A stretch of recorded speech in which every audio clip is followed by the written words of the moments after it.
Malayalam film industry में इन दिनों sexual harassment और महिलाओं के शोषण के मामलों से खलबली मची हुई है। इंडस्ट्री में महिलाओं की समस्याओं को लेकर बनी हेमा कमेटी की रिपोर्ट सामने आने के बाद मलयालम सिनेमा से जुड़ी महिला कलाकार और भी ज्यादा मुखर होकर सामने आ रही हैं और अपने साथ हो चुकी घटनाएं शेयर कर रही हैं।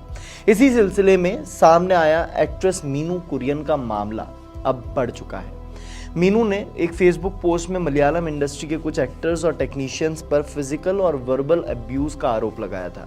अब उन्होंने इस मामले में लीगल एक्शन भी ले लिया है।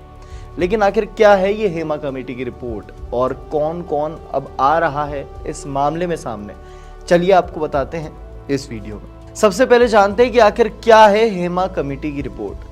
तो देखिए, सरकार ने 2019 में जस्टिस हेमा कमेटी का गठन किया था। कमेटी ने मलयालम फिल्म इंडस्ट्री में महिलाओं के सामने आने वाले मुद्दों पर गहनता से रिसर्च की।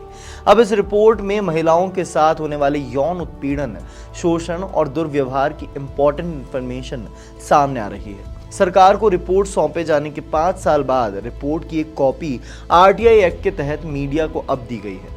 रिपोर्ट में कहा गया है कि महिला कलाकारों को उत्पीड़न का सामना करना पड़ता है। इसमें फिल्म इंडस्ट्री में शराब के नशे में धुत पुरुषों द्वारा महिला कलाकारों के कमरे का दरवाजा खटखटाने की बातें भी सामने आई है।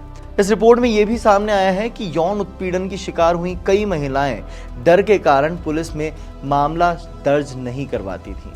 जो महिला कलाकार समझौता करने के लिए तैयार होती है उन्हें कोड नेम दिए जाते हैं और जो समझौता करने के लिए तैयार नहीं होती हैं उन्हें काम नहीं दिया जाता है।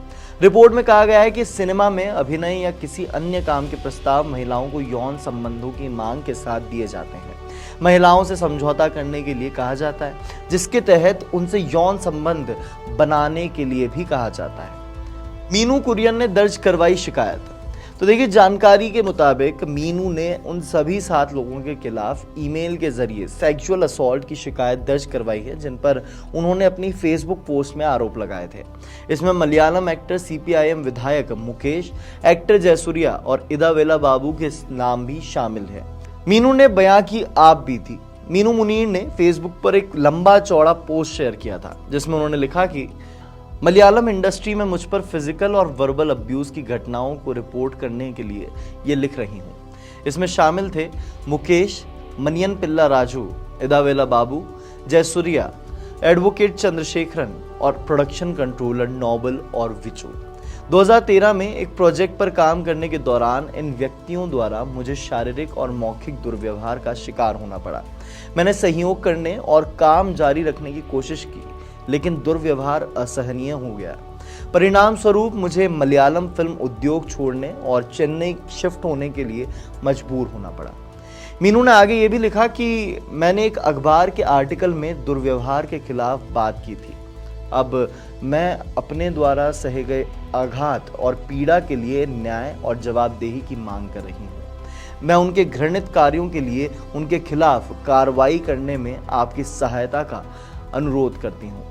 मलयालम आर्टिस्ट संगठन ने किया रिजाइन। देखिए, हेमा कमेटी के बाद मलयालम सिनेमा में चल रही उथल पुथल में एक बहुत बड़ा मोड़ आ गया है। मलयालम इंडस्ट्री की organisation association of Malayalam movie artists AMMA के सभी सदस्यों ने रिजाइन कर दिया है। वहीं मलयालम सिनेमा के आइकॉन माने जाने वाले मोहनलाल इस एसोसिएशन के प्रेसिडेंट थे और इसमें 17 सदस्यों की एग्जीक्यूटिव कमेटी थी, लेकिन सभी ने फिलहाल अपनी पोस्ट से इस्तीफा दे दिया है। वहीं एसोसिएशन का कहना है कि 2 महीने के अंदर एसोसिएशन की जनरल बॉडी की मीटिंग होगी, जिसमें नई गवर्निंग बॉडी चुनी जाएगी। एक बयान में कहा गया था कि हमें आशा है कि अम्मा को एक नया नेतृत्व मिलेगा, जिसमें अम्मा का खोया विश्वास लौटाने और इसे मजबूत करने की क्षमता होगी। आलोचनाओं और मार्गदर्शन के लिए सभी का आभार। देखिए, ये तो पूरा मामला ज़रूर हुआ, लेकिन सबसे बड़ी बात ये है कि इतने वर्षों तक ये बात किसी के सामने नहीं आई कि किस महिला के साथ मलयालम इंडस्ट्री में उत्पीड़न हो रहा है।